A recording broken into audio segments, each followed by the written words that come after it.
បូកបន្ទុកចូលច្រើនឬក៏បន្ទុកភាសាអង់គ្លេសតិចចឹងមិនបាច់ប្រឹងរៀនក៏បានដែរ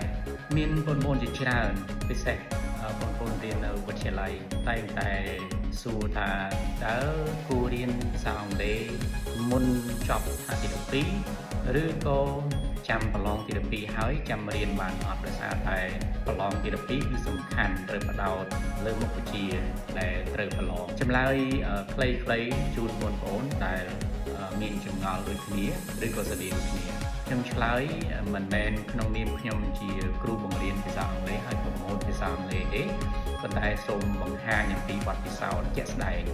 អូនចាំជាបើសិនជាវាអត់សំខាន់ខាងក្រសួងនឹងមិនដាក់មុខជានឹងបញ្ចូលទេ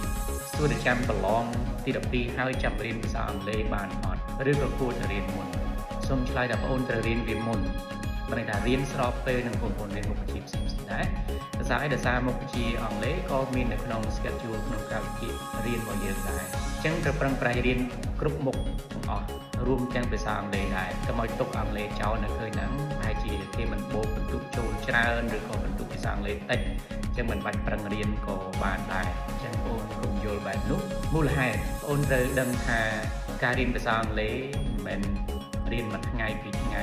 មួយខែពីរខែឬមួយឆ្នាំចេះទេអញ្ចឹងត្រូវសំវាម្ដងបន្តិចម្ដងបន្តិចដូចជាមុខវិជ្ជាគណិតវិទ្យាភាសាខ្មែរ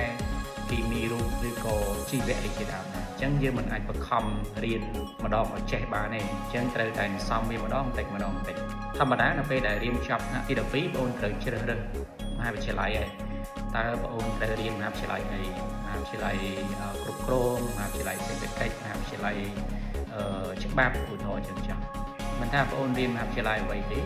ភាសាអង់គ្លេសគឺចាំបាច់ព្រោះឯកសារស្រាវជ្រាវមួយចំនួនសូម្បីតែ slide បង្រៀនរបស់សាស្ត្រាចារ្យក៏ភាគច្រើនរៀនជាភាសាអង់គ្លេសដែរទោះបីជាគាត់ present ទោះបីជាគាត់ធ្វើបទបង្ហាញជាភាសាខ្មែរប៉ុន្មានប៉ុន្តែ slide ភាគច្រើនគឺគាត់រៀបចំជាភាសាអង់គ្លេសអញ្ចឹងបើសិនជាបងប្អូនចាំប្រឡងជាប់ទី12ហើយចាំរៀនបងប្អូនពិតជា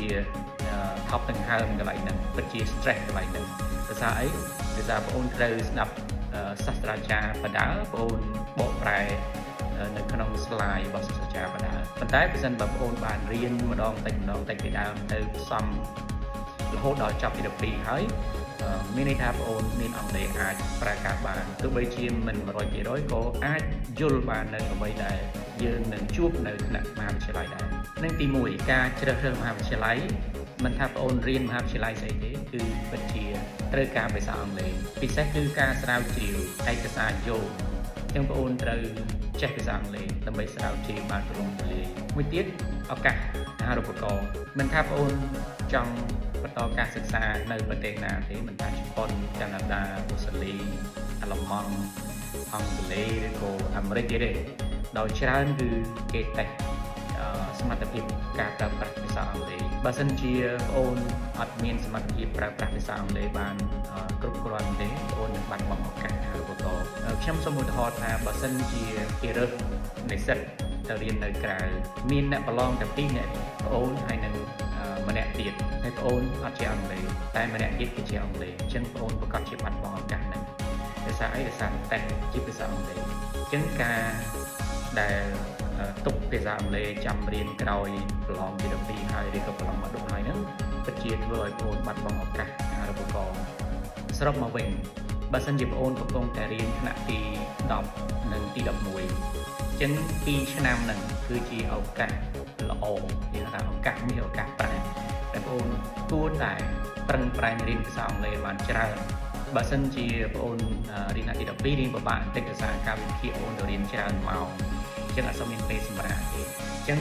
ក្នុងកំឡុងបងប្អូនរៀនទី10ទី11អញ្ចឹងបងប្អូនប្រឹងប្រែងរៀនភាសាអង់គ្លេសបានច្រើនទៅអញ្ចឹងចូលទី12បងប្អូនអាចកាត់បន្ថយរៀនបានខ្លះបងប្អូនធ្លាប់រៀនមួយថ្ងៃ2ម៉ោងបងប្អូនអាចរៀនតែមួយថ្ងៃ1ម៉ោងអីក៏បានដែរថ្នាក់ទី12ណាគឺមិនកុំឲ្យទុកវាចោលព្រោះភាសាអង់គ្លេសដូចជាជំនាញដូចជាមុខវិជ្ជាផ្សេងដែរបើសិនជាបងប្អូនទុកវាចោលវានឹងទៅចោលបងប្អូនដែរតែខាតត្រូវតែមានពេលនៅជាមួយវាបើសិនជាមួយថ្ងៃមិនបានទៅរៀននៅសាលា1ម៉ោងក៏បងប្អូនត្រូវតែមើលខ្លួនឯងអានខ្លួនឯងទៅបានចន្លោះនឹងដែរ30នាទីទៅ1ម៉ោងដែរក្នុងរយៈពេល1ថ្ងៃធ្វើយ៉ាងណាសូមបងប្អូនកុំទុក ភាសាអង់គ្លេសចាំរៀនក្រោយពេលប្រឡងទី12រួចឬក៏ប្រឡងជាប់ទី12ព្រោះមូលហេតុសំខាន់គឺបងអូនអាចនឹងមាន stress ច្រើននៅពេលដែលរៀននៅមហាវិទ្យាល័យព្រោះសាស្ត្រាចារ្យភាគច្រើនគាត់ប្រើប្រាស់ភាសាអង់គ្លេសនៅលើ slide ហើយឯកសារស្រាវជ្រាវភាគច្រើនដែលបងអូននឹងទទួលបានពីសាស្ត្រាចារ្យនោះគឺភាសាអង់គ្លេសអញ្ចឹងបើសិនជាបងអូនអត់ទាន់យល់ភាសាអង់គ្លេសបានគ្រប់គ្រាន់ទេរៀនពិបាកក្នុងការអានឯកសារយោងឯកសារស្រាវជ្រាវដែលសាស្ត្រាចារ្យផ្ដល់ឲ្យមួយទៀតបាត់បង់ឱកាសបើសិនជាបងអូនរងចាំដល់ថ្នាក់ទី12បងអូនចាប់ដើមឬក៏ប្រឹងប្រែងរៀនអង់គ្លេសបងអូនអាចនឹងយឺតជាងអ្នកដទៃអញ្ចឹងប្រសិនបើបងអូនខ្សោយភាសាអង់គ្លេសហើយបងអូននឹងបាត់បង់ឱកាសអាហារូបករណ៍ហ្នឹងហើយព្រោះការប្រើប្រាស់ភាសាអង់គ្លេសបងអូនមានកម្រិតមានដែនកំណត់អញ្ចឹងទទួលប្រជែងប្រកួតបានចាំមិនចង់គឺបាត់បង់ឱកាសអាហារូបករណ៍ហ្នឹង